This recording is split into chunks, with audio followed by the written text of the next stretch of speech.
예루살렘의 돌길 위로 저녁 바람이 스며들던 날, 성전 마당은 낮에 열기를 내려놓고 조용히 숨을 고르고 있었다. 성벽의 그늘이 길게 늘어지자 상인들의 목소리도 한 톤 낮아졌고 성문을 지키는 병사들의 창끝만이 아직 햇빛을 붙잡고 있었다. 사람들은 서로 눈짓으로 소식을 나누었다. 요담 왕이 조상들과 함께 잠들었다. 에도의 웅성거림은 한지의 번진먹처럼 골목길마다 퍼져갔다. 다윗의 집안 오래된 약속 명맥처럼 이어진 왕권, 그리고 이제 아직 젊은 아하스가 그 무게를 떠안게 되었다. 궁정의 회랑은 향냄새와 양피지의 냄새가 섞여 있었다. 장로들과 서기관들이 발소리를 낮추어 드나들었고 군사령관은 권두에 손을 얹은 채 궁정뜰을 천천히 가로질렀다. 모두가 눈앞의 공백을 헤아리고 있었다. 한 왕의 끝이 다른 왕의 시작이라는 것은 영광의 사다리만이 아니라 균열이 되기도 한다는 것을, 특히 지금처럼 북쪽과 동쪽에서 소문이 무겁게 내려오는 때에는 아하스는 아직 젊었다. 궁정의 촛불이 그의 뺨의 윤곽을 따라 흔들렸고 눈동자 안쪽에서 빛은 잔설처럼 조용히 녹아내렸다. 그는 아버지 요담의 잠든 얼굴을 잠시 떠올렸다. 묵직했던 침묵, 크게 드러내지 않던 자애, 그리고 성문과 성전을 다스리는 단단한 손. 아하스는 그 손을 닮으려 애써 본 적이 있었다.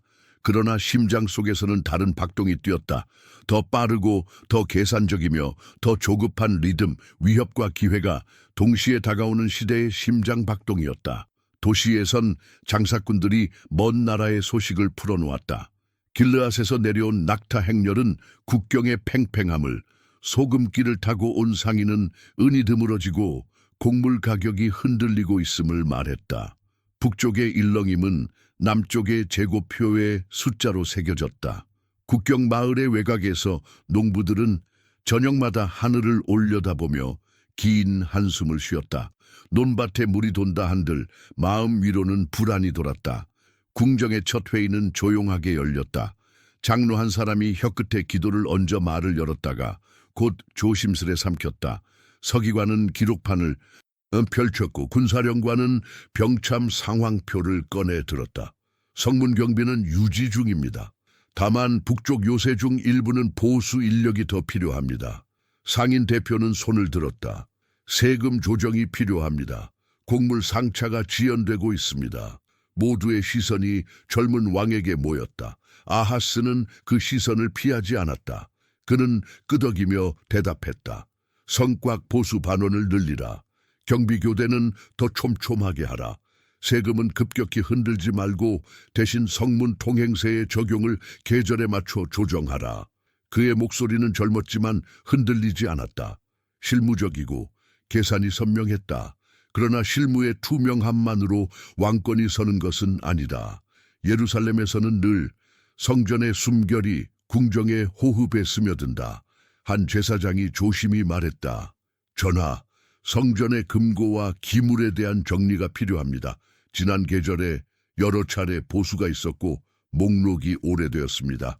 아하스의 시선이 미세하게 흔들렸다가 곧 단단해졌다. 좋다. 성전 금고와 궁중 금고의 목록을 정확히 작성하라. 낭비를 줄이고 필요한 곳에 정확히 쓰이도록 하겠다. 말은 질서였고 표정은 냉정한 균형이었다. 누구도 그 말 속에 섞인 얇은 그림자를 눈치채지 못한 척했다. 필요의 이름으로 힘을 모으는 일은 언제나 빛과 그늘을 함께 불러오니까. 도성 광장에서는 등극 준비가 소리 없이 진행되었다. 돌계단은 물로 씻겨 반짝였고 향로의 연기는 하늘로 곧게 올라갔다. 대로변의 장정들은 깃발을 손질했고 모퉁이마다 아이들이 호기심에 고개를 내밀었다. 노인들은 다윗의 노래를 흥얼거렸고 여인들은 새로 자른 올리브 가지를 손에 쥐었다. 도시는 마치 큰 숨을 들이마시는 것처럼 고요했다. 새로운 왕의 숨결을 받아들일 준비를 하듯이 등극식의 날, 해가 성전 어귀를 비출 때 은빛 나팔이 울렸다. 기름이 붙는 소리, 작고 그러나 왕조의 기억 속에서는 가장 큰 소리. 아하스는 차가운 돌바닥을 느끼며 서 있었다. 기름은 머리에서 어깨로, 어깨에서 가슴으로 흘렀다. 사람들의 환호는 파도처럼 한번 밀려왔다가 돌아가기를 반복했다. 어떤 이들은 눈시울을 적셨고 어떤 이들은 치켜뜬 눈으로 젊은 왕의 얼굴을 읽으려 했다. 저 눈빛은 약속의 빛인가 아니면 불길 앞에 단단한 벽인가. 제사장들의 낭송이 끝나고 충성의 서약이 이어졌다. 장로들은 오른손을 들어 충언을 다짐했고 군사들은 칼자루를 움켜쥐고 절도 있게 고개를 숙였다. 아하스는 한 발 앞으로 나섰다.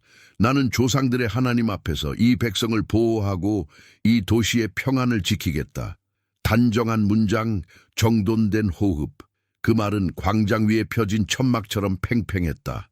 그러나 바람은 언제나 틈을 찾는다. 그 틈을 젊은 왕 자신이 어디에 만들고 있는지 그는 아직도 다 모른다. 등극식이 끝나고 궁정으로 돌아오자 서기관이 두루마리를 들고 기다렸다. 성전 금고의 첫 목록, 궁중 창고의 곡물과 은, 성벽 보수 자재의 재고, 그리고 국경 요새의 석재 수급 현황. 아하스는 차례로 훑어보았다.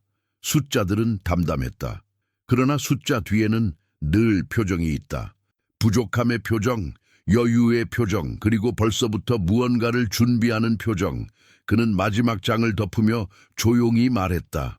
사절단을 준비하라. 인근 도시국가에 예의의 인사를 보내되 길과 시장 사정을 함께 살피게 하라.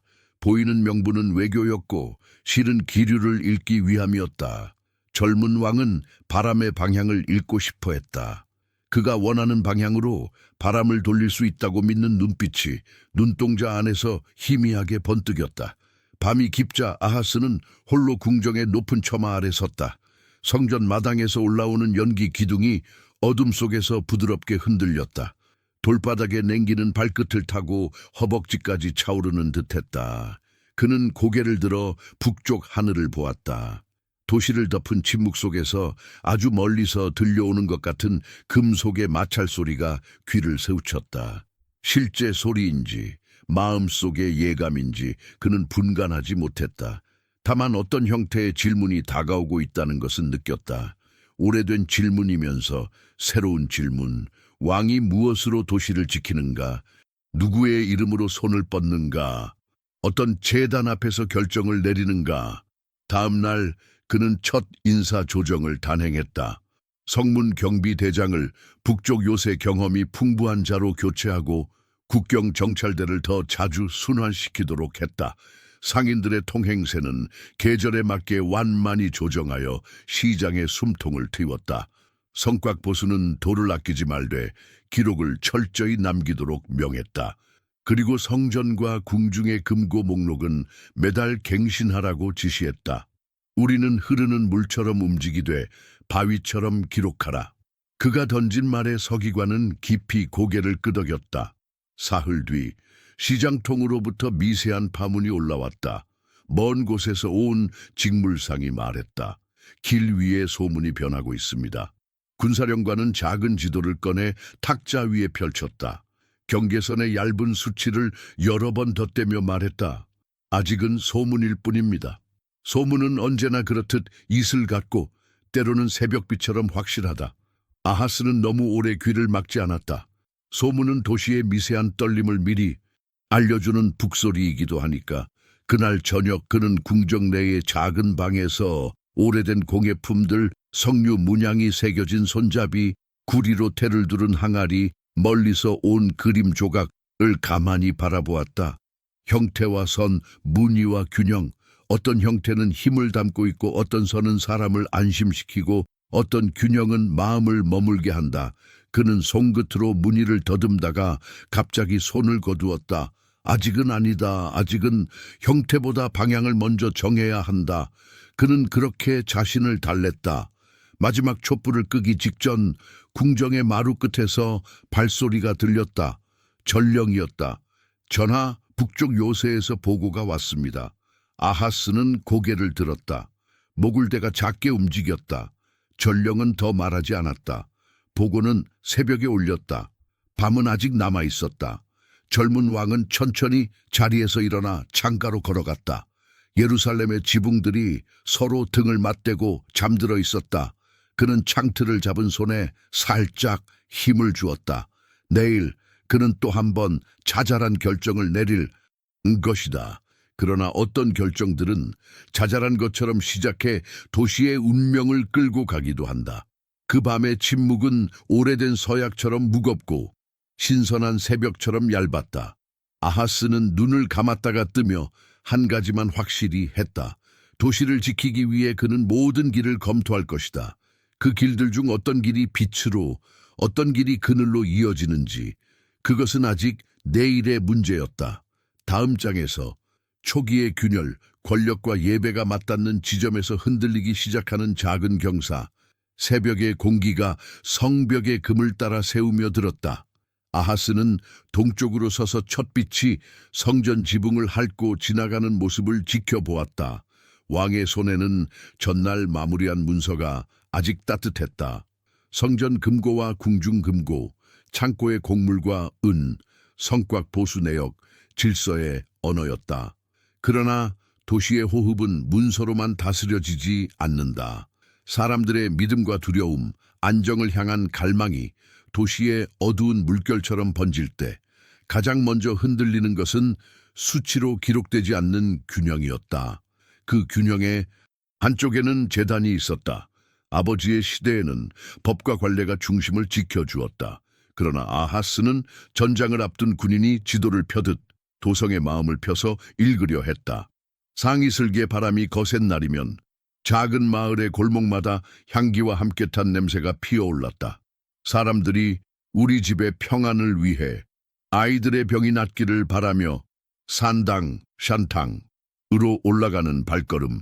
멀리서는 바알이나 아세라의 이름이 낮게 불렸고 가까이서는 복과 수확이라는 더 친근한 언어가 나돌았다. 성문 어귀의 노인들은 혀끝에서 만류의 말을 굴리다가 아침장에 풀릴 곡물값을 떠올리며 말끝을 삼켰다. 생계와 안녕 앞에서 신앙의 선은 얇아진다. 아하스는 그것을 보았다. 그는 제사장들을 불렀다. 도성 곳곳에서 드리는 기도와 제물, 모두가 하늘로 올라간다. 우리가 중앙에서만 질서를 강요하면 사람들은 더 멀리 돌아 산에 오를 것이다. 그러니 도시에 숨쉴 구멍을 내자. 말은 부드러웠고 뜻은 단단했다. 일부 제사장은 고개를 끄덕였고 다른 이들은 눈썹을 떨며 침묵했다.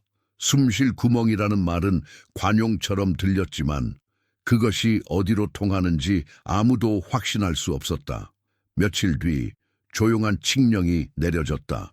도성 외곽과 언덕의 제단은 기반을 정돈하고 불법 재물을 금하되 백성의 서원을 분산하여 혼잡을 줄이라. 성전 중심 예배를 무너뜨리는 문장은 아니었다. 그러나 문장 사이에 낀 작은 틈이 바람을 불렀다. 골목마다 서 있던 돌제단은 낮은 담장을 두르고 깔끔해졌고 향로는 새 구리를 둘렀다. 사람들은 왕이 백성의 어려움을 안다고 안도했고 시장의 상인들은 혼잡이 줄면 장사가 더 수월하다고 속삭였다. 도성은 고르게 숨을 쉬는 듯 보였다. 그 숨은 오래가지 않았다. 낮은 곳에서부터 새는 바람이 언제나 그렇듯 눈에 띄지 않는 곳에 불을 커지게 한다. 언덕 위 제단의 불길은 점점 흔해졌다. 비가 내리지 않는 날에는 하늘로 솟는 영이 기둥들이 서로의 자리를 확인하듯 서 있었다. 아이들은 검은 연기를 두 손으로 가리키며 저 제단은 우리 집을 지켜준다고 배웠고 어머니들은 소박한 떡과 기름을 장바구니에 함께 넣었다. 노인들은 과수원에 가지를 치며 옛 노래와 더불어 낯선 주문을 흥얼거렸다. 성전으로 올라가는 계단은 여전히 단단했지만 사람들의 발걸음은 갈라졌다. 궁정 안에서도 균열은 소리 없이 자랐다. 재판장은 성문 곁에 앉아 분쟁을 조정했으나 분쟁의 어휘 속에 믿음의 단어들이 뒤섞이기 시작했다. 서원과 지불, 서약과 계약이 서로 닮아갔다. 산당에서 드린 제물로 서원을 갚았다며 장부의 잉크를 말려달라는 이가 늘었다. 아하스는 장부에 남은 검은 흔적들을 오래 바라보았다. 기록은 명확했지만 명확함 안쪽에서 무언가 꿈틀거렸다. 질서는 유지되고 있는데 질서의 심장박동이 미세하게 흐트러지는 느낌. 그는 이질감을 숨기지 않았다. 어느 날 성전 마당에서 금속성과 같이 맑은 음색의 악기가 울렸다. 절기였다. 성전의 노래는 여전히 아름다웠고 해가 전구를 넘어갈 때마다 그늘의 길이처럼 노래는 길어졌다. 그러나 성전 담장 너머에는 다른 리듬이 흐르고 있었다. 향과 나무 피리, 손뼉의 박수, 소박한 춤, 가정의 평안을 비는 작은 축제가 골목마다 열렸다. 사람들의 얼굴에는 안심과 흥취가 섞여 있었다. 왕이 허락한 곳이니까. 허락은 사람의 마음을 평온하게 한다. 하지만 평온이 언제나 진실을 품고 있지는 않다. 허락이 만든 공간에는 빈틈을 노리는 것이 자라기 마련이었다. 저녁이면 장사꾼들이 밝힌 등불 주위로 이야기가 모였다. 북쪽의 도시들은 다른 신의 이름으로 맹세한다고 들었소. 동쪽에서는 강희신에게 소금과 빵을 바친다더이다. 타국의 습속은 이야기 속에서 더 화려해지고 더 효과가 좋아 보이기 마련이다. 누군가는 장신구를 꺼내 보이며 이 부적을 몸에 지니면 아이가 병을 빨리 이긴다고 속삭였고, 누군가는 향을 팔며 집안의 다툼이 잠든다고 덧붙였다. 장터의 긴 자락천처럼 믿음과 두려움을 가르는 선이 바람에 펄럭였다. 조정의 회의에서 한 장로가 마침내 말했다. 전하, 작은 허용이 큰 무질서를 낳습니다. 산당의 불은 사람들의 마음을 편하게 하나 언젠가 성전의 불을 희미하게 만들 것입니다. 맞은편의 관리가 반박했다. 백성의 현실은 한 곳으로 몰 수 없습니다. 분산이 곧 안정입니다. 각자의 집 가까이에 제단이 있으면 불평이 줄고 성전의 질서도 덜 흔들립니다. 아하스는 두 사람을 번갈아 보았다. 한쪽의 말은 오래된 돌처럼 단단했고 다른 한쪽의 말은 흐르는 물처럼 현실적이었다. 그는 잠시 침묵한 뒤 종이에 짧게 적었다. 성전의 규례와 산당의 규정을 구분하되 섞이지 않도록 경계를 짓는다. 경계란 말은 좋은 울타리처럼 들렸지만 울타리는 때로 양과 늑대 모두에게 길을 가르쳐준다. 이듬해 초여름 도시 외곽의 포도밭이 햇살을 머금을 때 한 사건이 조용히 사람들의 입에 올랐다. 어떤 골짜기에서 금지된 불길이 하늘을 더럽혔다는 소문이었다. 아무도 직접 본 자는 없었다 했고 본 자는 침묵을 지켰다 했다. 그날 저녁 아하스는 궁정의 긴 복도를 천천히 걸었다. 문지방 하나, 촛불 하나, 기둥 하나, 모두의 그림자를 확인하듯 걸었다. 금지된 것의 유혹은 항상 명분을 입는다. 우리 가족을 위해서, 우리 도시를 위해서. 그 명분이 얇은 종이처럼 바람에 펄럭일 때 백성은 쉽게 가슴에 붙인다. 왕의 가슴에도. 아하스는 또 다른 조정을 단행했다. 산당에서 드리는 서원들을 공식 장부에 기록하여 혼탁을 줄이겠다는 명령이었다. 보이지 않는 곳에서 흐르는 것이 있다면 보이는 잉크로 꿰매라. 서기관들은 밤늦게까지 등잔불 아래에서 펜을 달리게 했다. 기록은 실제를 고정하는 모처럼 보였다.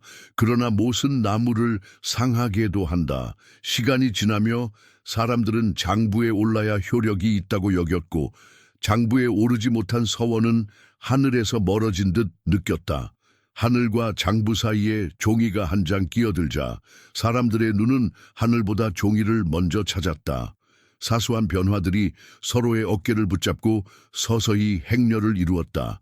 아이들은 이제 성전의 계단과 산당의 언덕을 동시에 기억했고 어머니들은 집안의 작은 선반에 올려둔 향로를 닦으며 오늘은 여기 절기엔 저기라고 분주히 계산했다. 장터에선 효험이 가격표를 달고 팔렸다. 성문 곁의 재판장에서는 맹세가 양쪽으로 나뉘어 불렸다.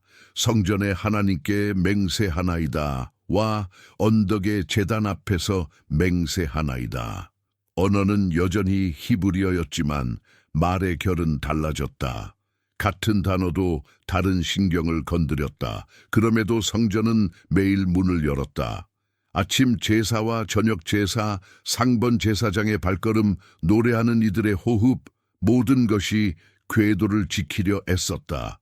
아하스는 성전의 마당을 걸으며 스스로에게 말했다. 안정을 원한다면 바람을 적으로 만들지 말라. 바람을 울타리 안으로 들여다오. 그는 자신이 실용적인 길을 택했다고 믿었다. 하나의 깃발로 바람을 가두는 대신 여러 깃발이 바람을 나눠 반기는 도시. 갈라진 깃발이 환영하는 바람은 과연 도시를 지키는가? 질문은 아직 문턱에 서 있었다. 초저녁 환한 구름이 예루살렘의 지붕들을 핥고 지나가던 어느 날 먼 길을 온 상인들이 흥분한 목소리로 떠들었다. 북쪽의 도시들 사이에 불길한 동맹이 도는 모양이오. 사람들은 포도주 잔을 내려놓고 서로의 얼굴을 살폈다. 듣자 하니 오래전부터 틈이 좋지 않았다지. 길에서 만난 용병들이 고용값을 높이고 있더이다. 소문은 언제나 먼지와 함께 들어온다. 그 먼지는 낮게 깔려 사람들의 발목부터 무겁게 만든다. 그 밤 아하스는 성벽 위로 올라가 도성을 내려다 보았다. 골목마다 작은 불빛들이 깜박였고 언덕 위의 연기 기둥은 밤에도 여전히 가늘게 서 있었다. 왕의 귀에 오래 남는 소리는 불꽃에 탁탁 끊기는 소리가 아니라 그 불꽃들 사이를 지나는 바람에 길었다. 바람은 소문을 데리고 오고 소문은 결정을 데리고 온다. 그는 한 손으로 성벽에 차가운 돌을 짚었다. 차가움이 손바닥을 타고 팔꿈치까지 전해졌다. 그것은 깨어있으라는 신호처럼 느껴졌다. 도시가 잠들 무렵 전령 하나가 성문을 통과했다. 먼지로 회색이 된 망토, 바짝 마른 입술. 그는 방금 전 들은 말을 정확히 기억하고 있었다. 북쪽 어딘가에서 지도 위의 선들이 서로를 향해 밀려난다는 이야기. 언덕의 재단에서 피어오르던 연기가 잠시 흔들렸다.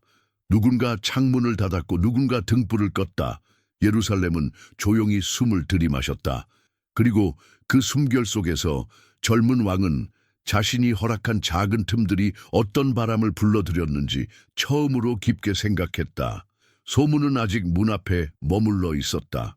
그러나 문은 소문이 두드리는 법을 이미 알고 있었다. 소문이 이름을 얻는 순간 두려움은 발을 갖는다. 예루살렘의 골목마다 퍼지던 낮은 속삭임은 마침내 한 문장으로 굳어졌다.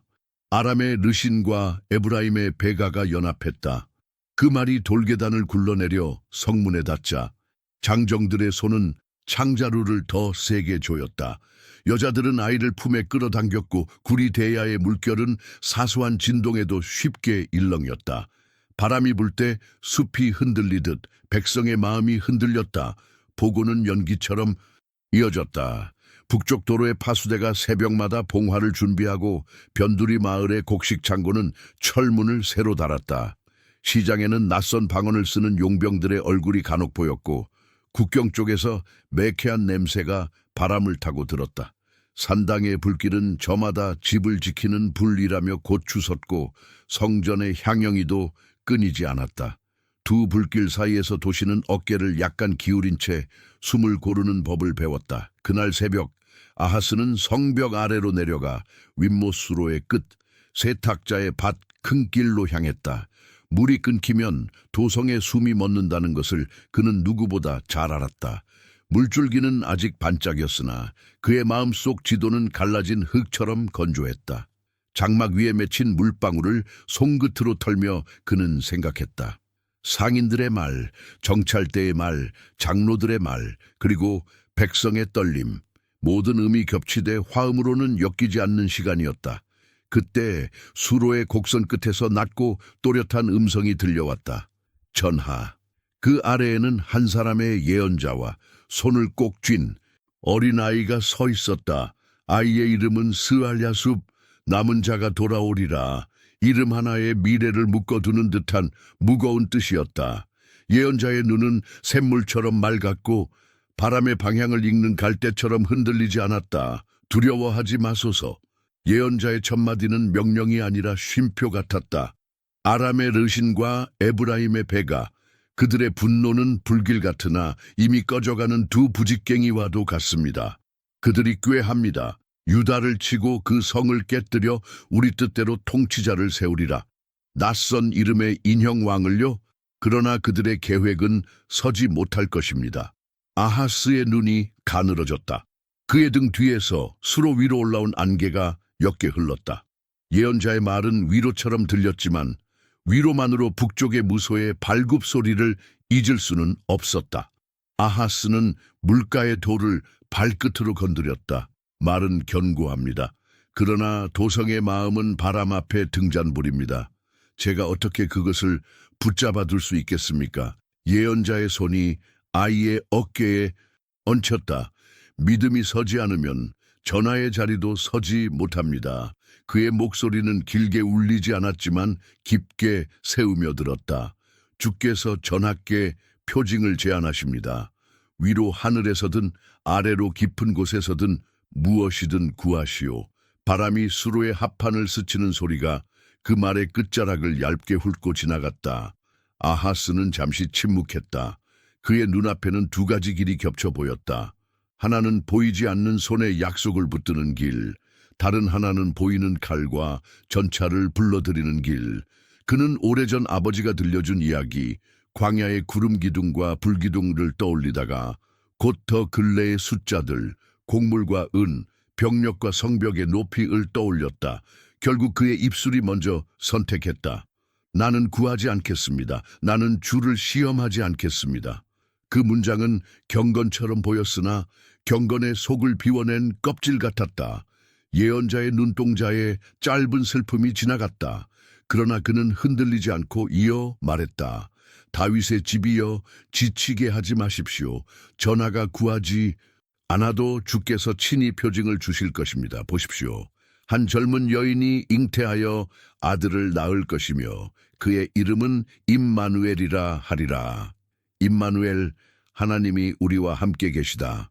물가의 바람이 그 두 글자 임마누엘을 살짝 흔들었으나 뜻은 흔들리지 않았다.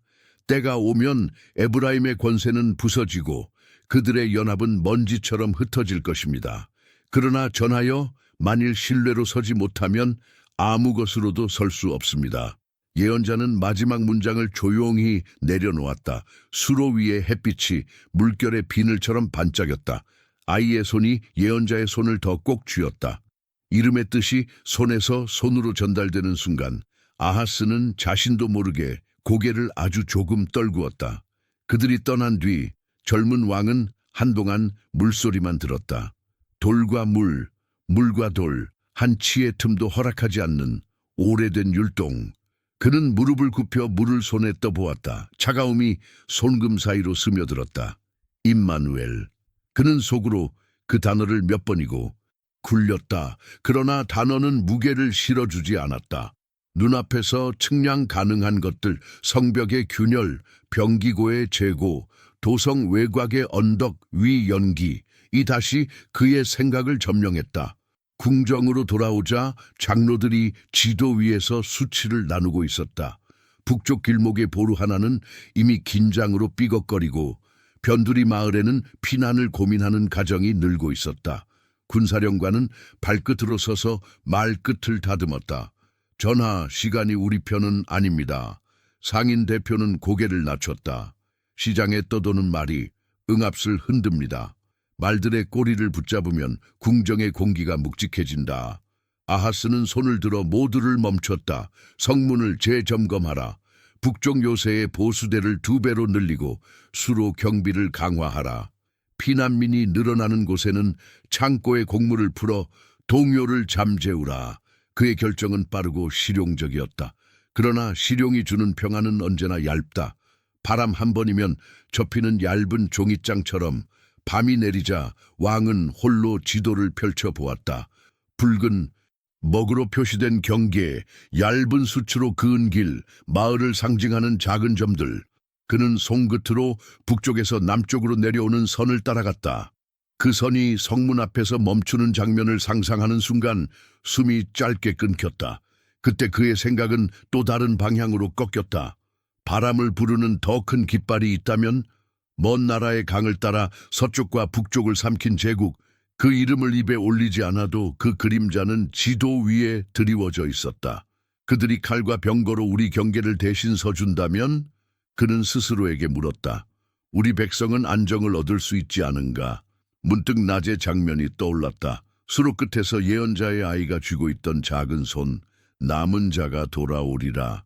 그리고 그 아이 옆에서 들려오던 또 다른 이름, 임마누엘. 두 이름이 서로를 비추는 등잔처럼 왕의 가슴속을 잠깐 밝혔다가 현실의 바람 앞에서 흔들렸다. 그는 촛불을 손바닥으로 가려 잠시 불꽃을 고요하게 만들었다. 현실은 기다려주지 않는다. 자신에게 들려주는 변명이면서 결심으로 위장된 독백이었다. 새벽이 가까워질 무렵 전령이 문지방을 넘어들었다. 북쪽에서 온 봉서에는 말이 많지 않았다.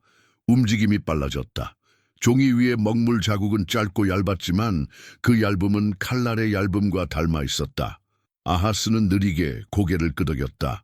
그리고 조용히 명했다. 사절단을 꾸리되 아직 봉인을 하지는 말라. 길의 안전을 점검하고 필요한 예물을 목록으로만 작성해 두어라. 봉인하지 말라는 말 뒤에 숨은 선택은 그럼에도 서서히 모양을 드러내고 있었다. 그는 더 큰 깃발 아래로 몸을 기울일 준비를 하고 있었다. 아침이 올 때까지 왕은 창가에 서서 도시의 지붕들을 내려다 보았다. 어둠을 밀어내는 옅은 빛 속에서 성전의 지붕과 언덕 위 제단들의 그림자가 서로 겹쳤다. 한 도성 안에 두 불빛이 흔들리고 있었다. 그 사이에서 왕의 마음 또한 흔들렸다. 예언자의 말은 아직 그의 귀 속에 남아 있었다. 믿음이 서지 않으면 서지 못한다. 그는 그 문장을 밀어내듯 눈을 감았고 얇은 입김이 새어나왔다. 그리고 아주 낮은 목소리로 그러나 분명하게 중얼거렸다. 우리는 살아남아야 한다. 그 말은 설득이자 변명, 결심이자 회피였다. 하지만 그 말이 바람을 얻는 순간 다음 길은 이미 그려지기 시작한다. 물은 가장 낮은 곳으로 흐르고 사람의 마음은 가장 확실해 보이는 곳으로 기댄다. 왕은 마지막으로 지도를 접어 서랍에 넣었다. 종이의 마찰음이 밤의 끝을 알렸다. 다음 장에서 그는 마침내 눈에 보이는 칼과 수레를 택한다. 그리고 그 대가가 문턱을 넘어 들어온다. 결정은 밤에 익는다. 등잔불이 낮게 타오르는 궁정서고에서 아하스는 마지막 봉인 없는 편지를 한 번 더 읽었다. 짧고 날렵한 문장들이었다. 나는 당신의 종이요, 당신의 아들입니다. 아람의 르신과 에브라임의 손에서 나를 구하소서. 붓끝이 멈추자 방 안의 공기가 서늘해졌다. 말 한 줄이 성을 지키기도 하고 도시의 목에 끈을 얹기도 한다는 것을 그는 알고 있었다. 그래도 그는 펜촉을 눌러 서명을 마무리했다. 현실은 늘 붙잡히는 쪽의 편이었다. 새벽이 열리기 전 창고 문이 하나둘 열렸다. 성전 금고의 봉함이 풀리고 궁중 보물함의 은과 금이 저울 위로 올랐다. 금판과 은고에 정교한 잔과 손잡이에 달린 성류 문양 모두 숫자로 환원되어 장부의 제호티하우와 무게가 기록되었다. 서기관들이 숨을 고르며 저울 눈금을 읽었다. 제사장들의 눈길이 순간 머뭇거리다 다시 굳어졌다. 누군가는 속으로 이렇게 중얼거렸다. 하늘의 집에서 꺼낸 금을 바다 건너 칼의 집에 보낸다. 그러나 그 말은 장부의 잉크에 묻혀 사라졌다. 아하스는 저울의 미세한 떨림을 지켜보다 낮게 말했다. 흔들리지 않도록 더 무겁게 싣거라. 사절단이 꾸려졌다.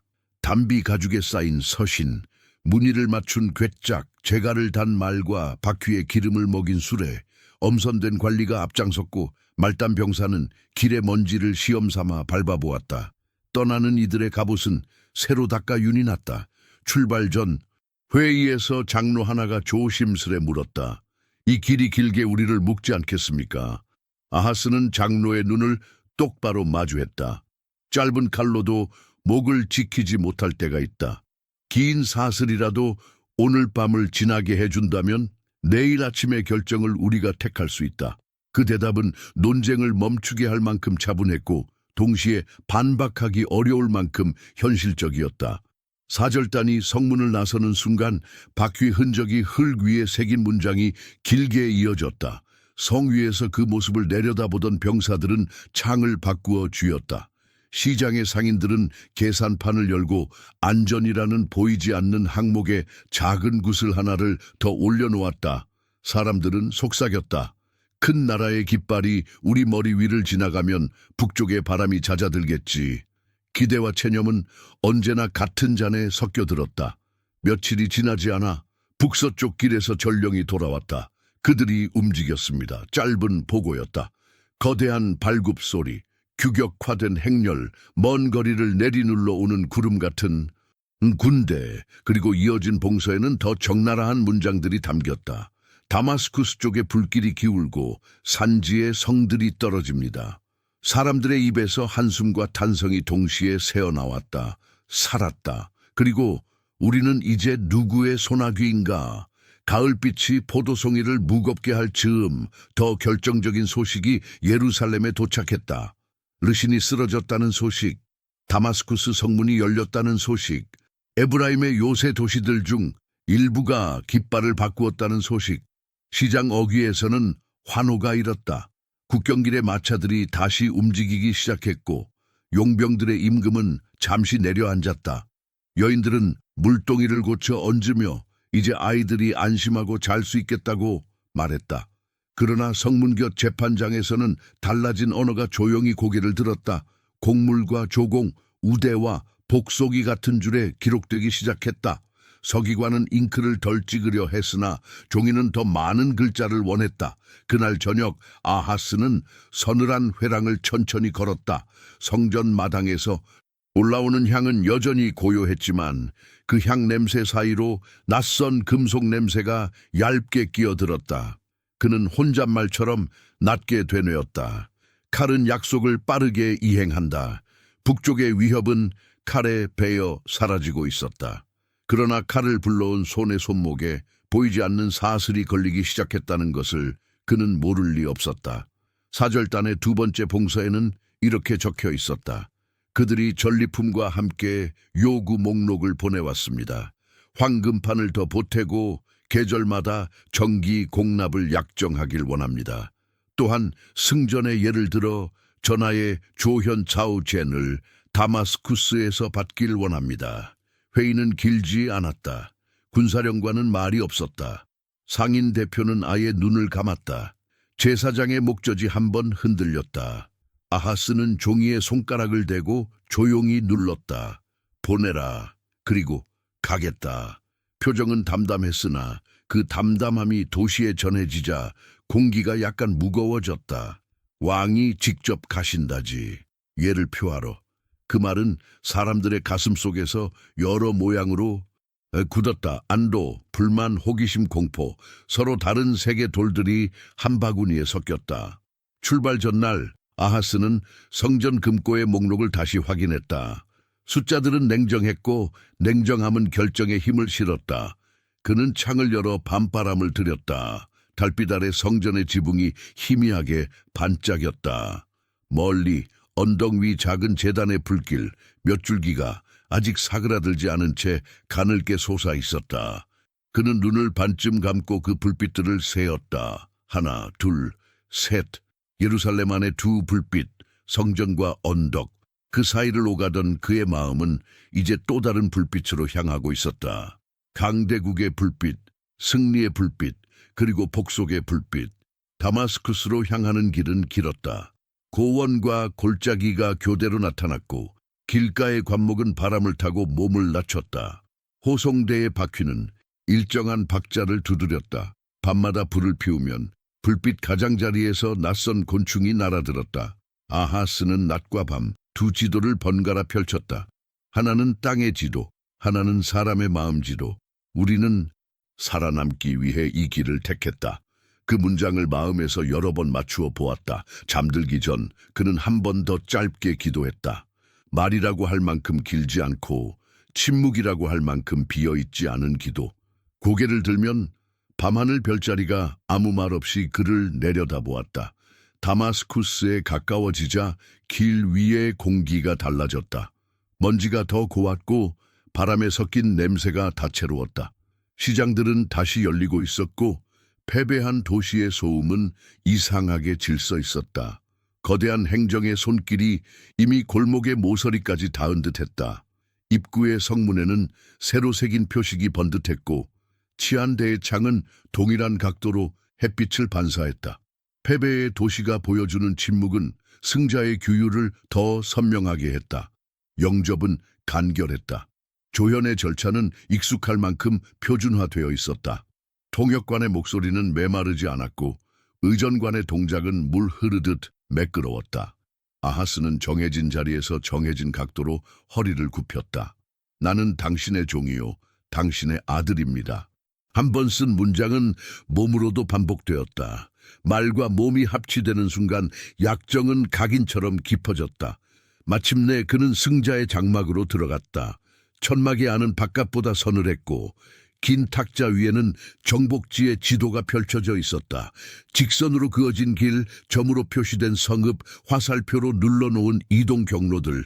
강대국의 전쟁은 언제나 직선과 각도로 설명되었다.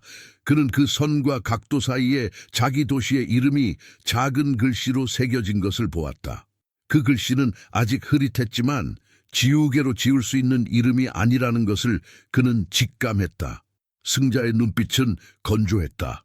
인사의 말이 오간 뒤 짧은 침묵이 있었고 그 침묵 속에서 다음 계절의 공납과 도로 수선, 관문 통과의 규칙이 빠르게 합의되었다.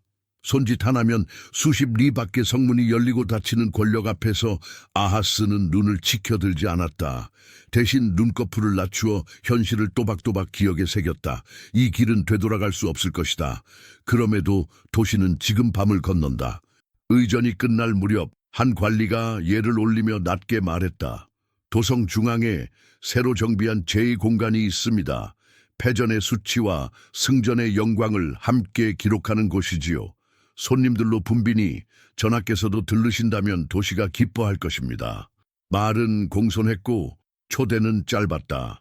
아하스는 머리끝을 약간 움직여 응답했다. 장막 밖으로 나오자 서쪽 하늘이 늦은 햇살을 길게 늘어뜨리고 있었다. 좁은 골목을 지나 큰 광장으로 접어드는 순간 사람들의 웅성거림과 피리 소리가 뒤섞여 들렸다. 광장의 중앙, 먼지 위로 반짝이는 무언가가 낮게 솟아 있었다. 낯선 선과 낯선 비례, 금속과 돌의 표면을 타고 빛이 미끄러졌다. 멀리서 보기만 해도 형태가 명확했다. 그 형태는 누군가의 믿음을 지형으로 옮겨놓은 듯한 구조였다. 아하스의 발걸음이 아주 잠깐 멈췄다. 그의 호흡이 한 박자 늦게 돌아왔다. 넓은 공간의 소음이 그 순간만큼은 얇은 막 뒤로 물러난 듯했다. 그는 다시 걸음을 옮겼다. 의전관이 손짓으로 길을 안내했고 호송대가 일정한 간격을 유지했다. 광장을 가로지르는 동안 그의 시선은 한 번 더 그 낯선 구조물 위를 훑었다. 빛은 계속 그 표면을 따라 움직였다. 마음속 어딘가에서 작은 금속성 울림이 났다. 형태는 힘을 담는다. 몇 번이고 떠올렸던 생각이 먼 도시의 한복판에서 다시 또렷해졌다. 그날 밤 다마스쿠스의 수경지에서 아하스는 눈을 감지 못했다. 승자의 도시에서 들려오는 규칙적인 발자국 소리, 늦게까지 깨어있는 장인들이 두드리는 금속의 박자, 먼 곳에서 파도처럼 밀려오는 사람들의 중걸거림. 그는 낮에 본 광장의 빛을 마음속에서 다시 켰다. 그리고 깊은 숨을 들이쉬었다. 도시를 지키기 위해 나는 또 하나의 문을 연다. 그 문 너머에 무엇이 있는지 그는 아직 문턱에서만 느끼고 있었다. 다음 날의 일정표 맨 끝에 짤막한 글자가 적혀 있었다. 도성제의 공간 시찰. 그는 붓으로 그 글자를 한 번 더 그렸다. 잉크가 종이결을 더 깊이 파고들었다. 다음 장에서 다마스쿠스의 한복판 낯선 제단의 형태가 그의 마음을 사로잡는다. 그리고 예루살렘의 중심이 천천히 옮겨지기 시작한다. 아침 햇살이 다마스쿠스의 광장을 얇게 깎아내릴 때 아하스는 돌바닥의 냉기를 발끝으로 느끼며 천천히 걸었다. 전날 멀찍이서 스쳐본 그것, 낯선 선과 비례, 빛이 미끄러지던 표면, 이제 눈앞에서 자신의 형태를 드러내고 있었다. 제단은 높지도 낮지도 않게 그러나 주변의 모든 시선을 한 지점으로 모으는 비율로 서 있었다. 바닥의 기단은 각이 선명했고 모서리는 손으로 한 번 더 문질러 다듬은 듯 매끈했다. 금속의 얇은 판이 부분 감싸고 있어 햇빛이 이동할 때마다 물결 같은 반짝임이 제단의 몸을 타고 흘렀다. 향냄새와 탄고기의 매캐함, 피가 살짝 굳어갈 때 나는 철의 냄새가 묘하게 조화를 이루었다. 소리는 규칙적이었고 움직임은 표준화되어 있었다. 형태는 힘을 담는다. 아하스의 오래된 생각이 이 이국의 한복판에서 또렷해졌다. 그는 장인들의 손놀림을 유심히 보았다. 치수는 손가락, 마디로 재고 각은 끈과 추로 맞추었으며 표면의 마감은 모래와 기름으로 고르게 다져졌다. 제2의 진행을 맡은 관리가 일정한 간격으로 손짓하면 보조들이 재물과 재를 정확한 위치에 올렸다 내렸다. 모든 것이 어디에 어떻게 놓이는가에 대한 언어였다. 아하스는 시선으로 따라가며 속으로 말했다. 도시는 이런 문법을 배운다. 문법이 곧 마음이 된다. 그는 수경지로 돌아오자마자 서기관과 화공을 불렀다. 지금 본 것을 그리되 선을 정확히 하라. 길이와 너비, 높이와 각, 층의 수, 경사와 계단의 폭까지. 금속과 돌이 만나는 지점은 별도로 표시하라. 표면 마감의 결도 빼먹지 말라. 화공은 비단지 위에 빨랫줄처럼 얇은 밑선을 먼저 긋고 그 위에 먹을 얹었다. 서기관은 치수를 적되 아람식 표기와 유다식 표기를 나란히 기록했다. 나중에 예루살렘의 장인들이 그대로 읽어낼 수 있도록 아하스는 마지막으로 덧붙였다. 향과 재의 배치, 기름이 흐르는 길, 핏물이 모이는 홈, 눈에 잘 안 보이는 길도 그려 넣어라. 제단의 힘은 보이지 않는 길에서 나온다. 화공은 고개를 끄덕이며 제단 하부의 배수 홈과 경사도를 세밀하게 그려 넣었다. 도면이 완성되자 아하스는 비단지를 말아 봉인을 했다. 그 옆에는 짧지만 결정적인 서한이 붙었다. 예루살렘의 제사장 우리아에게 이 도면과 모형대로 제단을 만들라. 본래의 제단은 옮기되 새 제단이 앞서도록 배치하라. 4절은 즉시 말을 달렸다. 박차가 바퀴 흙먼지 위로 빛을 튕겼고 봉서가 찬 이음랑이 허리에 달랑였다. 길은 길었지만 아하스의 마음속 시간은 더 빨랐다. 그가 밤에 들었던 금속의 박동은 이제 예루살렘에서도 똑같은 리듬으로 울리기를 원했다. 한 도성의 중심을 다른 중심으로 바꾸는 일, 그것은 칼보다 형태가 먼저 한다. 그는 그렇게 믿었다. 예루살렘에서는 그 서한이 도착하자마자 일이 시작되었다. 우리아는 장인들을 불러 모으고 성전 마당의 한쪽을 넓게 비웠다. 새로 다져놓은 바닥 위로 줄을 치고 말뚝을 박았다. 도면의 치수를 그대로 옮겨오자 장인들의 손은 망설임 없이 움직였다. 돌은 어제부터 준비해 굳혀둔 것이었다. 금속판은 경첩 위치에 맞춰 제단 모서리를 감싸도록 두께를 조절했다. 향과 재를 다룰 홈은 약간 더 깊게 파여 있었다. 우리아는 장부를 펴놓고 작업 순서마다 붓질을 했다. 그의 얼굴에는 뚜렷한 찬성도 노골적인 반대도 없었다. 다만 시간이 빠르다는 표정, 왕의 뜻을 지체 없이 실현해야 한다는 직무의 표정이 있었다. 소문은 곧장 시장을 한 바퀴 돌았다. 성전 마당에 새 제단이 선다. 어떤 이들은 기대에 찬 목소리로 새로운 질서와 더 큰 평안을 말했다. 다른 이들은 낮은 목소리로 도시의 심장이 바뀐다고 중얼거렸다. 아이들은 공사장을 지나며 망치 소리에 박수를 맞췄고 노인들은 성전 계단에 잠시 앉아 햇빛의 각도를 재어보았다. 그 각도는 오래된 기억이 아니라 새로운 형태를 기준으로 바뀌고 있었다. 아하스는 약속한 조연을 마친 뒤 서둘러 예루살렘으로 돌아왔다. 성문을 들어서자 먼지 냄새 사이로 얇은 금속 냄새가 섞여 들어왔다. 성전 마당에 들어선 그는 숨을 한번 깊게 들이마셨다. 새 제단은 도면대로, 아니 그보다 더 반듯하게 서 있었다. 표면의 반짝임은 다마스쿠스에서 보았던 바로 그 빛이었다. 그는 천천히 둘레를 돌았다.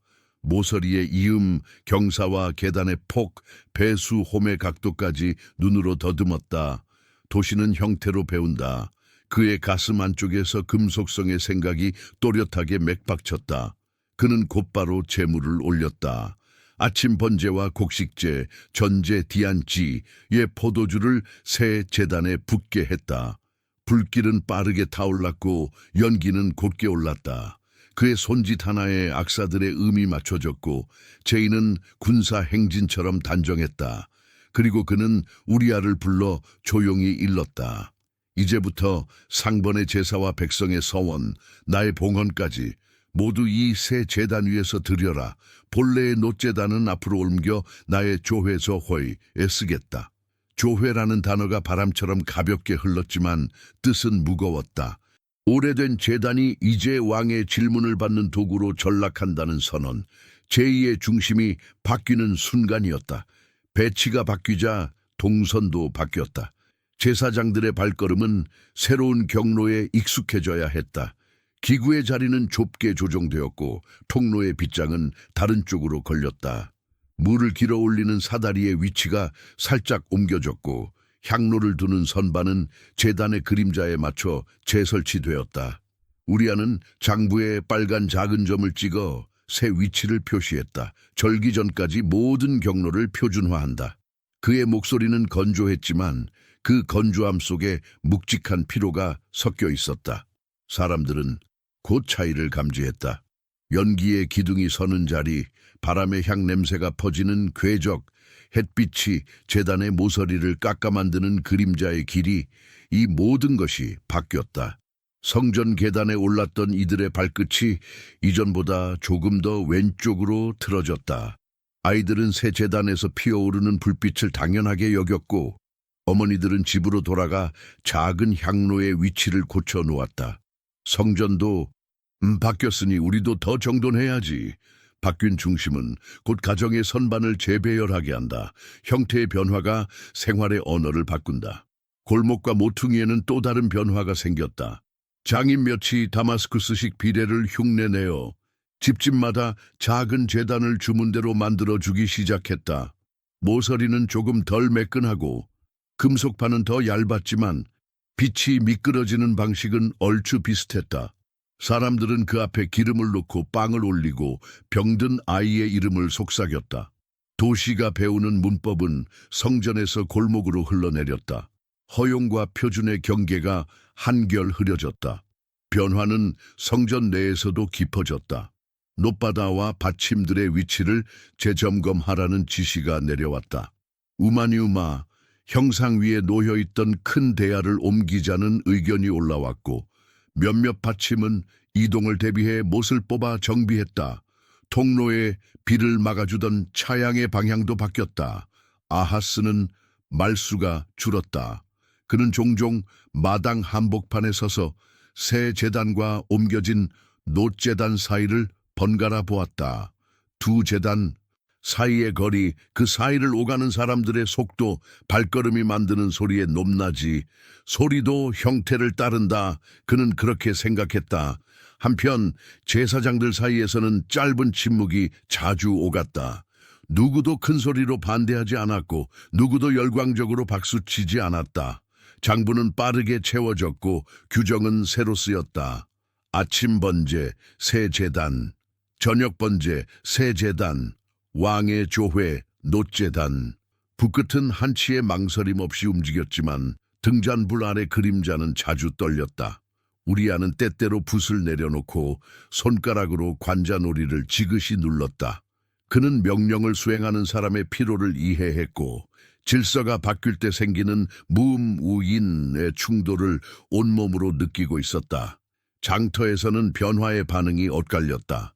어떤 상인은 큰 나라의 제도는 실용적이요. 우리도 질서를 배우는 게 좋소라고 말했다. 다른 상인은 우리 이름의 뿌리가 얕아질까 두렵소 라며 목소리를 낮췄다. 두려움은 대개 조용히 말한다. 그러나 조용한 말이 오래 남는다. 밤이 깊어지면 언덕의 작은 제단 불길이 성벽 밖에서도 보일 만큼 많아졌다. 사람들은 그 불빛을 평안이라 불렀고 누군가는 빈틈이라 불렀다. 아하스는 달라진 성전에서 자주 머물렀다. 그는 새 제단 앞에서 불길을 바라보며 도시의 소음과 질서가 이 불 안에서 한 덩어리로 녹아 하나의 광택을 얻기를 바랐다. 바람이 불면 연기는 어느 순간 수직을 잃고 비스듬히 휘었다. 그때마다 그는 시선을 약간 아래로 낮춰 기단의 선과 모서리의 각을 다시 확인했다. 우리는 살아남기 위해 바꿨다. 그의 변명 같기도 결심 같기도 한 문장이 마음속에서 다시 한번 윤이 났다. 그러나 형태가 변하면 그 형태를 바치는 뼈대도 변한다. 동선이 바뀐 만큼 마음의 습관도 바뀌기 시작했다. 어떤 이는 새 재단의 반짝임에서 안정을 보았고 어떤 이는 옮겨진 놋재단을 스쳐 지나가며 잊어버린 질문을 떠올렸다. 우리는 무엇을 향해 묻고 있는가? 대답은 아직 없었다. 다만 도시의 숨이 예전과 다른 박자로 오르내린다는 것만은 분명했다. 늦은 저녁, 성전 계단 아래에서 두 아이가 그림자를 밟으며 놀았다.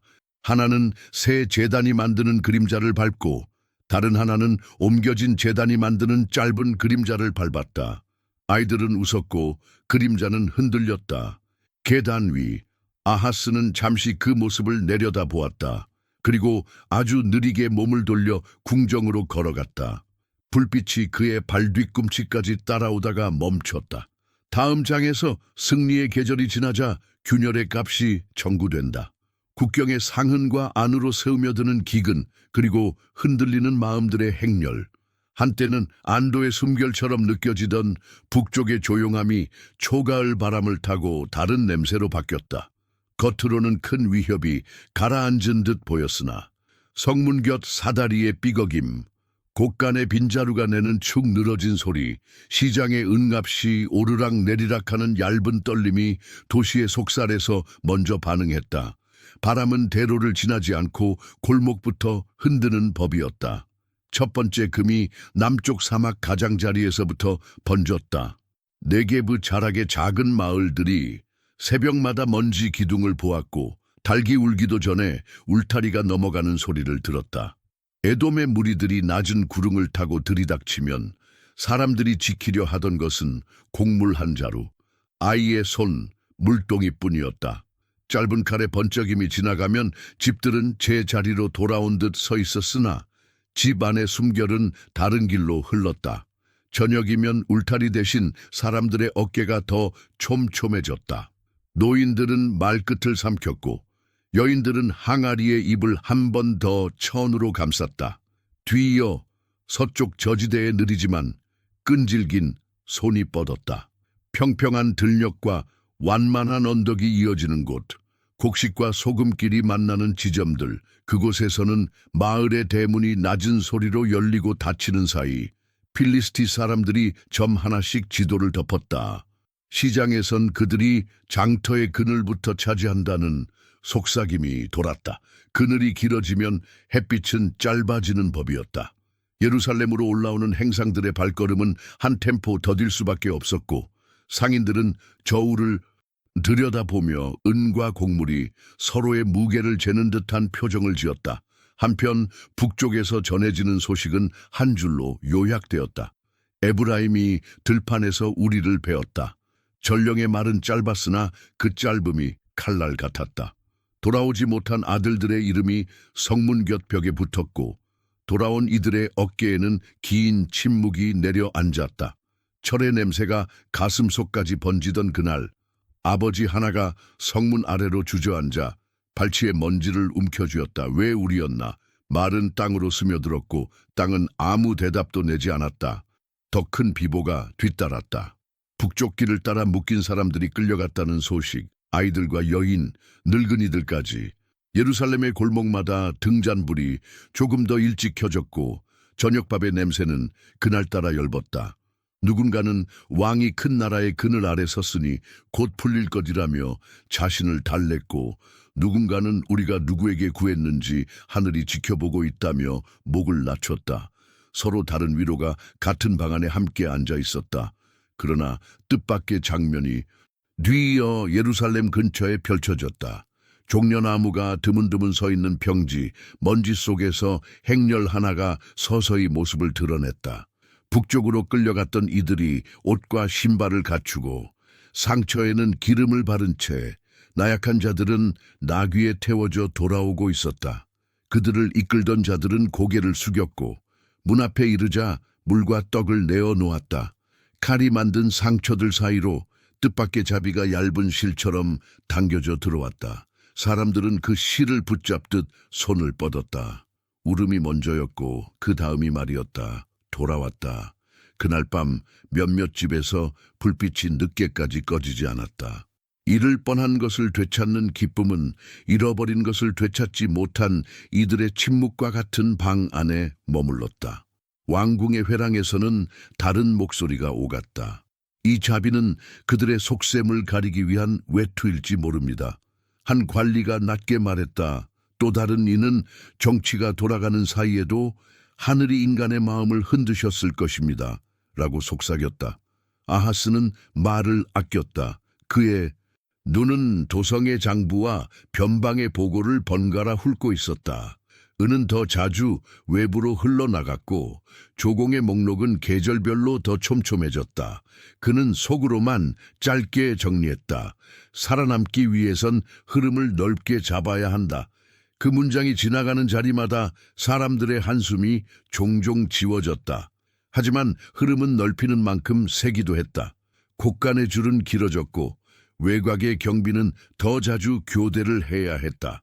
성벽 수리비가 장부의 다른 줄을 밀어냈고 젊은 손들이 성문과 수로로 더 많이 배치되었다. 무엇보다 마음의 여유가 줄었다. 상인들은 값이 오를 것 같은 물건을 먼저 챙겼고 어머니들은 저녁 기도에서 아이들의 이름을 더 천천히 불렀다.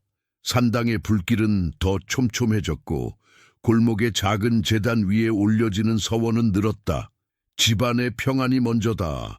이 말은 그날따라 도시에서 가장 설득력 있는 문장이었다. 아하스는 성전의 마당과 언덕의 불빛 사이를 오고 가며 재물을 더 자주 올렸다. 그는 패배의 도시에서 보았던 제단의 문법을 여기에 저기에 덧붙였다. 언덕에 작은 돌 무더기가 생기면 향로 하나가 놓였고 향로가 놓이면 누군가 빵 한 조각과 기름 한 사발을 더했다. 그들의 신이 그들을 도왔다면 우리도 그 문으로 손을 뻗어야 한다. 그가 낮은 목소리로 내뱉은 논리는 고단한 사람들에게 지극히 현실적이었다. 효험이라는 단어가 장터의 여러 물건처럼 손에서 손으로 건네졌다. 그러나 재물과 향의 횟수가 늘수록 도시의 속은 더 자주 쪼개졌다. 성문 곁 재판석에는 서원과 채무가 한 장부에 겹쳐 적히기 시작했고 형제끼리 같은 신의 이름으로 서로 다른 맹세를 했다. 저녁의 노을이 성전 지붕을 붉게 물들이는 동안 어느 골목에서는 새로운 주문이 어린아이의 혀끝에서 서툴게 흘러나왔다. 말의 결이 바뀌고 있었다. 같은 말이라도 다른 하늘을 가리키는 듯한 순간이 하루에도 몇 번씩 찾아왔다. 그 사이사이로 변방의 흉흉함은 멎지 않았다. 에돔의 기습은 한 번으로 끝나지 않았고 서쪽 저지대의 마을들은 깃발에 색을 번갈아 달았다. 어떤 날은 곡물 수레가 성문 앞에서 멈춰 섰고 다른 날은 물을 깃는 줄이 성벽 바깥까지 길게 늘어섰다. 수로를 따라 올라오던 시원한 공기마저 조금은 비릿해졌다. 병사들의 창끝은 더 자주 해를 붙잡았고 그 창끝 아래에서는 아이들이 놀지 않았다. 그럼에도 자비의 장면은 사람들 사이에서 오래 회자되었다. 저들이 우리를 모두 삼키지 않았다는 사실, 이 한동안 이야기의 말미에 붙었다. 누군가는 그것을 하늘의 경고라 했고 누군가는 강자들의 도량이라 했다. 어느 쪽이든 그 이야기는 사람들의 가슴 속에서 자꾸 같은 질문을 불러냈다. 우리는 어떤 길로 되돌아가야 하는가? 질문은 자주 입술에서 멈췄다. 말을 끝내기 전에 마음이 먼저 지쳤기 때문이다. 아하스는 밤마다 도면을 다시 펼쳐보았다. 제단의 각, 기단의 선, 배수 홈의 방향, 형태는 언제나 위안을 주었다.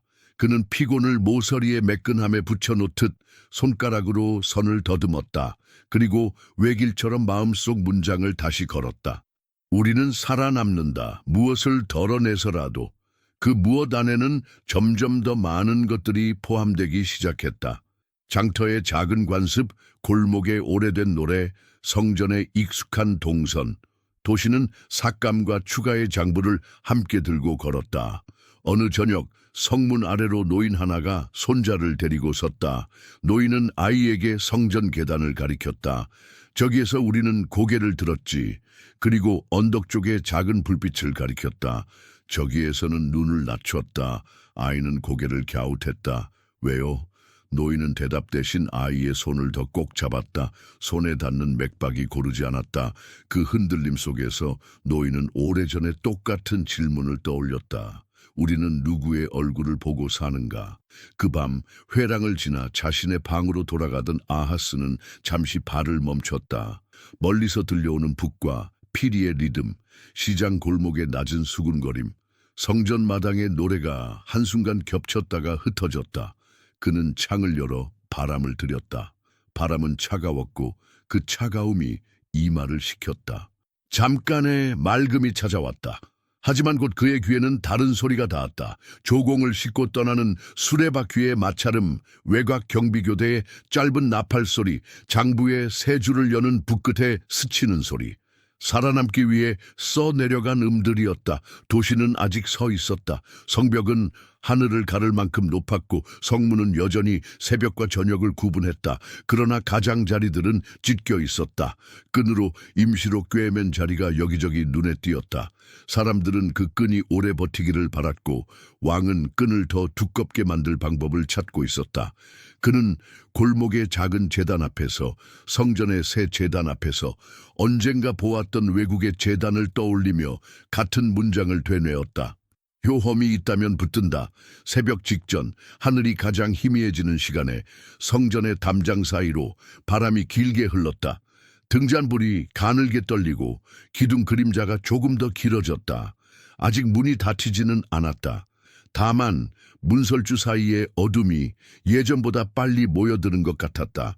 왕은 창을 닫지 않았다. 바람을 들여두고 차가움으로 잠깐 눈을 붙였다. 그리고 속으로 말했다.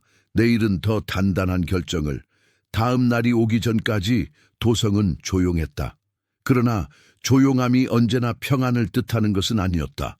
조용함은 때때로 무언가 다치기 직전의 숨 고르기였다. 가을 끝의 바람은 돌담 사이를 지나며 소리 없이 가장자리를 깎아냈다. 전날 밤 더 단단한 결정을이라고 자신에게 속삭였던 아하스는 새벽에 일어나 창을 열었다. 성전 지붕 위로 희미한 빗줄기가 걸렸으나 그의 눈에는 빛보다 먼저 문지방의 어둠이 들어왔다. 도시는 여전히 서 있었고 시장은 문을 열었으며 아이들은 골목에서 구슬을 굴렸다. 그러나 숨결의 길이가 짧아졌다.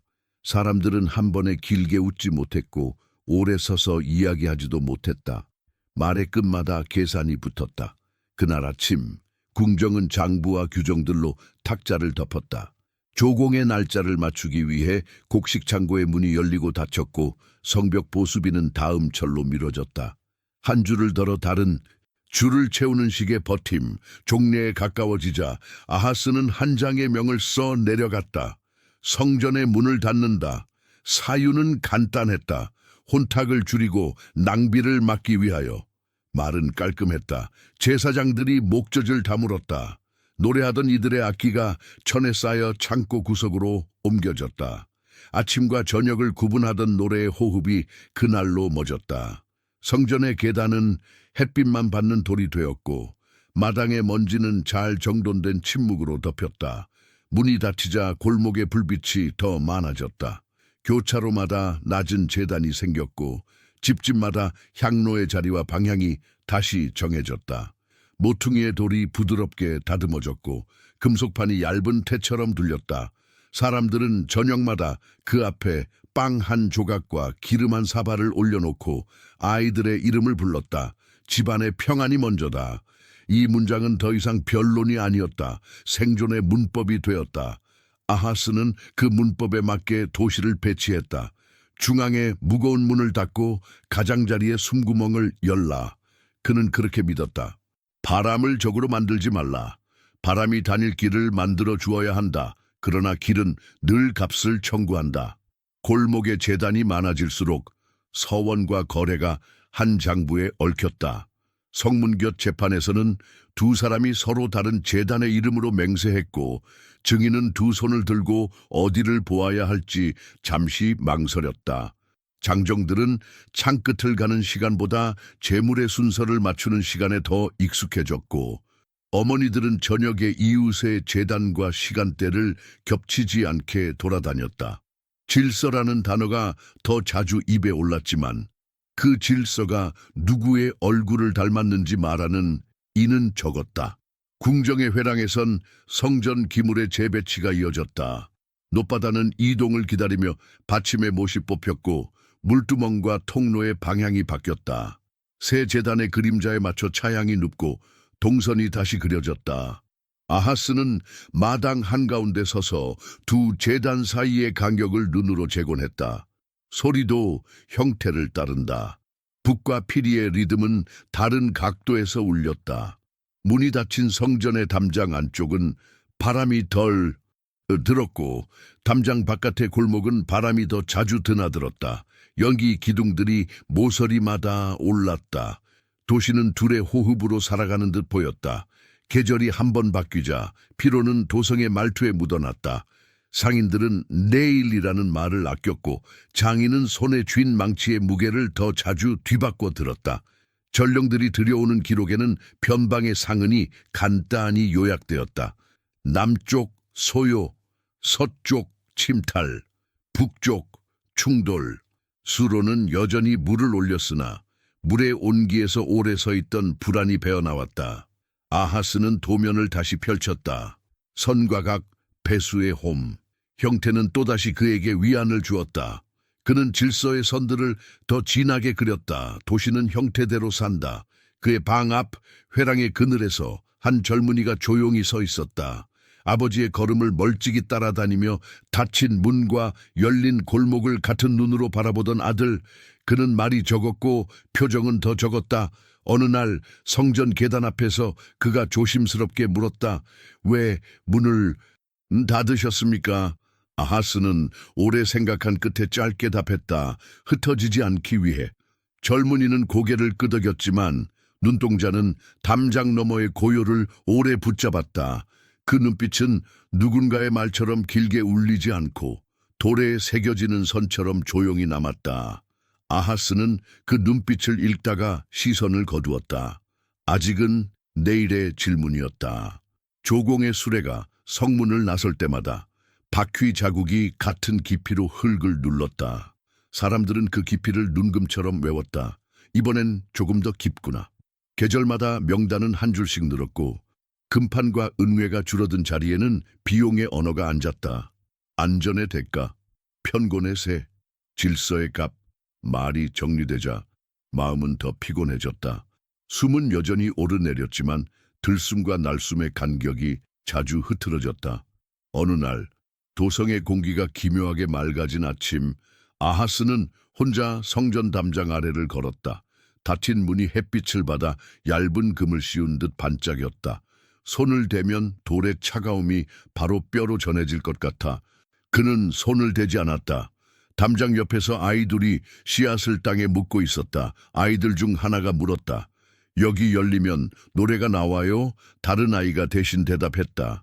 예전엔 그랬대. 아이들의 목소리는 가볍고 가벼움은 멀리까지 간다. 아하스는 그 가벼움이 자신에게 닿기 전에 발걸음을 옮겼다. 안쪽으로 돌아서면 그는 더 빠르게 결정했다. 골목의 제단 규격을 통일하고 향과 기름의 양을 표준화했다. 산당의 관리들을 세워 기록을 정리하게 했고 성문 재판장에는 서원과 거래의 분리라는 새 조항이 붙었다. 도시는 규칙을 배웠다. 규칙을 배우면 불안이 잠시 줄어든다. 그러나 규칙이 많아질수록 사람들은 왜 시작했는지를 잊는다. 무엇을 위해라는 질문은 규정집의 첫 장이 아니라 끝장 어딘가에 밀려났다. 그 무렵 아하스의 밤은 짧아졌다. 꿈에서 그는 자주 다마스쿠스의 광장에 섰다. 빛이 금속 가장자리를 따라 미끄러지고 장인들의 손이 치수를 맞추는 장면이 반복되었다. 꿈에서 그는 늘 정확했고 정확함은 늘 위로가 되었다. 그러나 꿈에서 깨어나면 도시의 소리는 숫자보다 먼저 가슴으로 들어왔다. 변방의 울음, 시장의 속삭임, 아이가 밤에 부르는 엄마의 이름. 그는 창문을 열고 바람을 들였다. 바람은 차가웠다. 차가움은 잠깐 머리를 맑게 해주고 곧 어딘가를 아리게 만든다. 겨울의 첫 서리가 내린 새벽, 아하스는 침상에서 일어나지 못했다. 의관들이 몰려와 맥을 짚었고 서기관이 문 밖에서 장부를 들고 서 있었다. 그의 입술이 말라붙어 작은 소리를 냈다. 그 말은 누구에게도 완전히 들리지 않았다. 그가 오래 반복했던 문장, 우리는 살아남는다일 수도 있었고 아주 오래전에 들었던 단어 임마누엘일 수도 있었다. 방 안의 등잔불이 한번 크게 떨리고 꽃심지에서 작은 연기가 치솟았다. 바깥에서는 아직 울리지 않은 아침의 나팔이 어디선가 약간 일찍 울렸다. 시간이 잠깐 미끄러졌다. 소식은 빠르게 성문에 닿았다. 장정들이 창끝을 낮추었고 시장의 상인들은 계산판을 덮었다. 여인들은 땀에 젖은 손바닥으로 이마를 한번 훑고 아이들은 어른들의 눈치를 보며 소리를 낮췄다. 성전의 문은 여전히 닫혀 있었다. 골목의 제단들은 저녁을 기다려 연기를 준비했다. 도시는 한숨을 길게 쉬는 법을 배웠다는 듯 아주 오래 숨을 들이마셨다가 천천히 내쉬었다. 장례는 정해진 절차로 진행되었으나 조상들의 잠든 자리로 향하는 행렬은 그 중심을 지나치지 못했다. 사람들의 발걸음이 어느 지점에서 잠시 흔들렸고 북과 피리는 한 박자 비켜 울렸다. 돌계단 위에서 노인 하나가 지팡이를 더 꼭 쥐었다. 이름은 남지만 자리는 달라지는 법. 그의 말은 누구에게 한 것이 아니었지만 옆 사람의 가슴에 가서 멈췄다. 흙이 한 삽, 두 삽 내려앉았다. 흙의 무게가 소리를 삼켰다. 해가 기울 무렵 도성의 그림자가 길어졌다. 닫힌 문은 저녁빛을 받아 더 어두워 보였고 골목의 불빛은 더 일찍 켜졌다. 궁정의 복도 끝에 서 있던 젊은이는 조용히 고개를 숙였다. 창밖의 바람이 그의 소매를 스쳐 지나갔다. 그는 아무 말도 하지 않았다. 다만 눈으로 닫힌 문과 열린 골목, 긴 그림자와 짧은 불빛을 차례대로 담아두었다. 시간이 그 눈빛을 어디로 데려갈지는 아직 누구도 몰랐다. 도시는 숨을 골랐다. 나팔은 다시 제 시간에 울렸고 시장은 다음 날을 준비했다. 그러나 많은 것들이 제자리로 돌아온 듯 보이는 그 순간에도 사람들은 알고 있었다. 어떤 문은 닫힌 채로 계절을 건너고 어떤 길은 열린 채로 겨울을 맞는다는 것을. 바람은 담장 사이로 계속 드나들었다. 그 바람 속에서 한 시대의 해가 조용히 기울었다.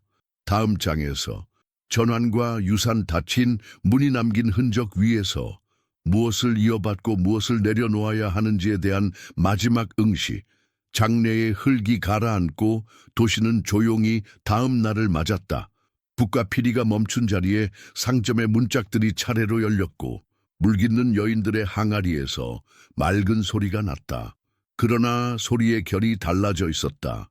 사람들의 말끝에는 아직 묻히지 않은 한숨이 얇게 붙어 있었고 성전 담장의 문설주에는 닫힌 날들의 자국이 손바닥처럼 남아 있었다.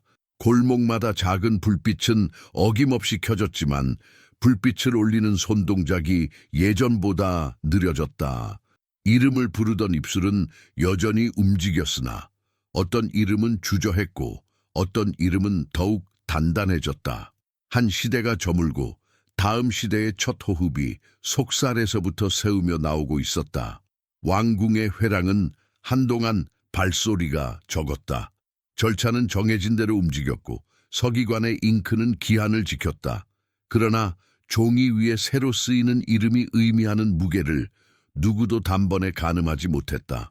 어린 시절부터 담장과 골목을 같은 눈으로 보아온 젊은 상속자는 상복의 깃을 정돈한 채 문턱을 오래 바라보았다. 닫힌 문과 열린 골목, 긴 그림자와 짧은 불빛, 그 모든 것을 눈으로 먼저 기록했다. 그는 말을 아꼈다. 말보다 먼저 다잡아야 할 것이 있다는 듯 숨을 고르고 또 골랐다. 도성의 가장자리에서는 여전히 바람이 먼저 변화를 알렸다. 수로의 물은 쉬지 않고 올라왔지만 물 위로 흐르는 속삭임은 달랐다. 장정들은 창을 갈며 교대를 이어갔고 어머니들은 저녁마다 향로의 불꽃을 한 번 더 살폈다.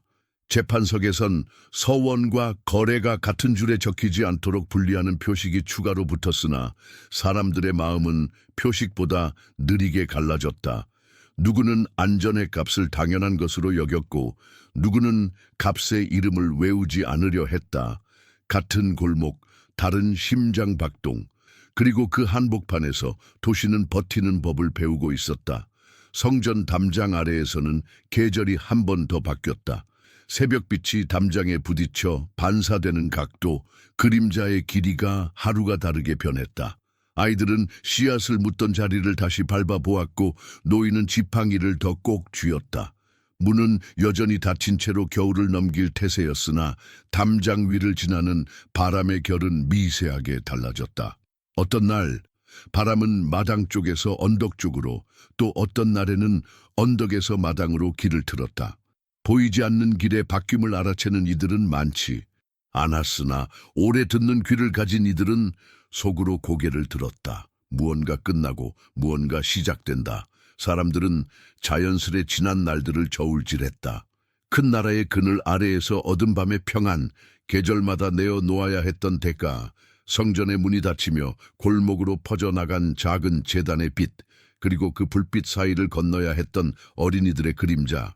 누군가는 우리는 살아남았다고 낮게 말했다. 누군가는 우리는 무엇으로 살아남았는가 라고 되물었다.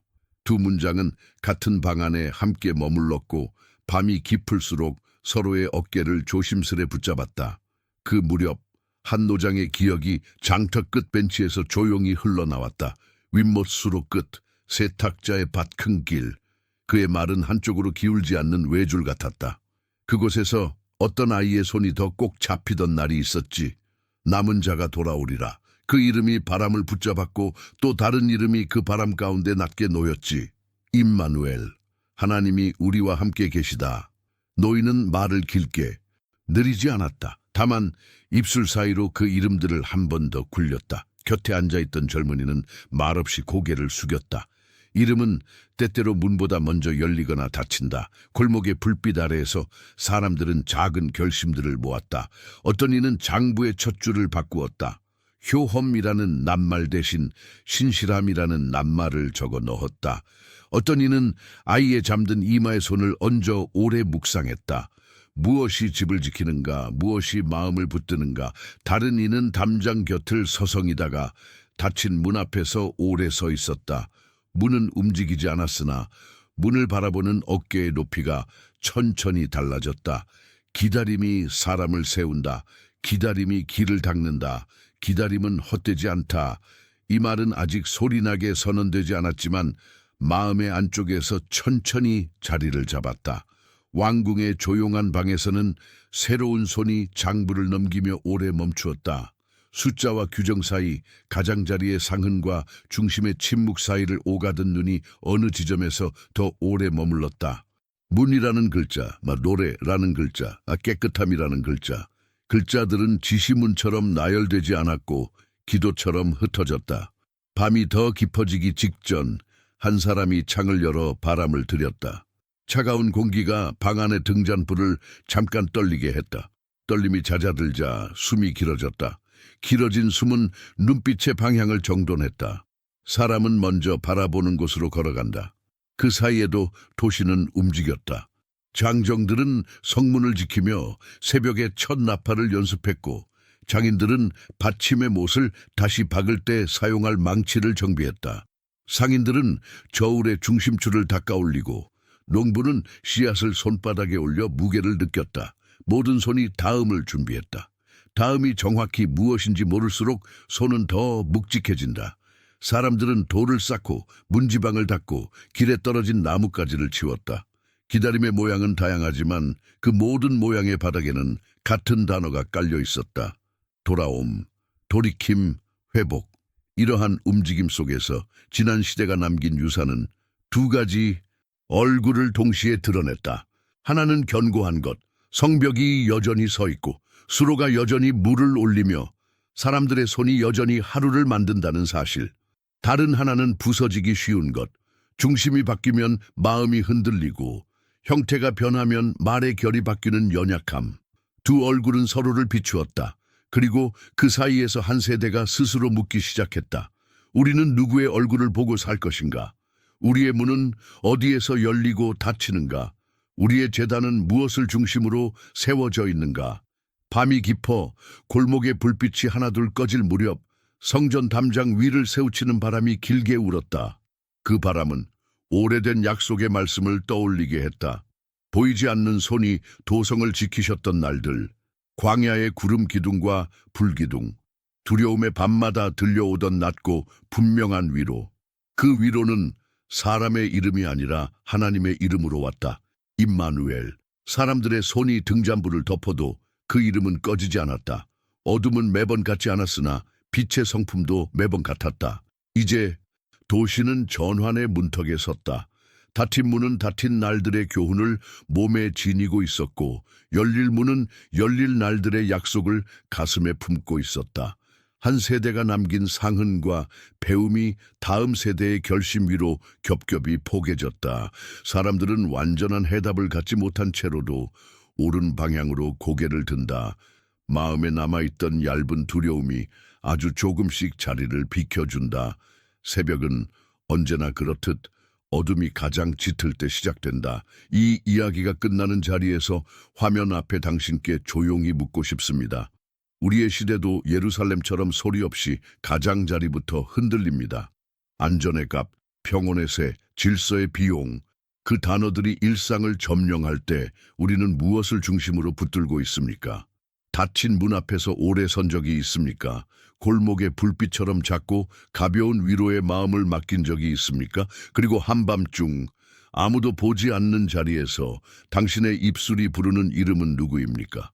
오늘 당신만의 문을 바라보십시오. 열고 닫는 권한을 누구에게 맡겨두었는지, 그 문턱을 드나드는 생각과 습관은 무엇인지 살펴보십시오. 당신의 재단, 시간과 마음, 사랑과 두려움을 올려두는 그 자리는 어디에 있습니까? 반짝임 때문에 옮겨둔 것은 없는지, 편리함 때문에 중심을 밀어낸 것은 없는지 조용히 확인해 보십시오.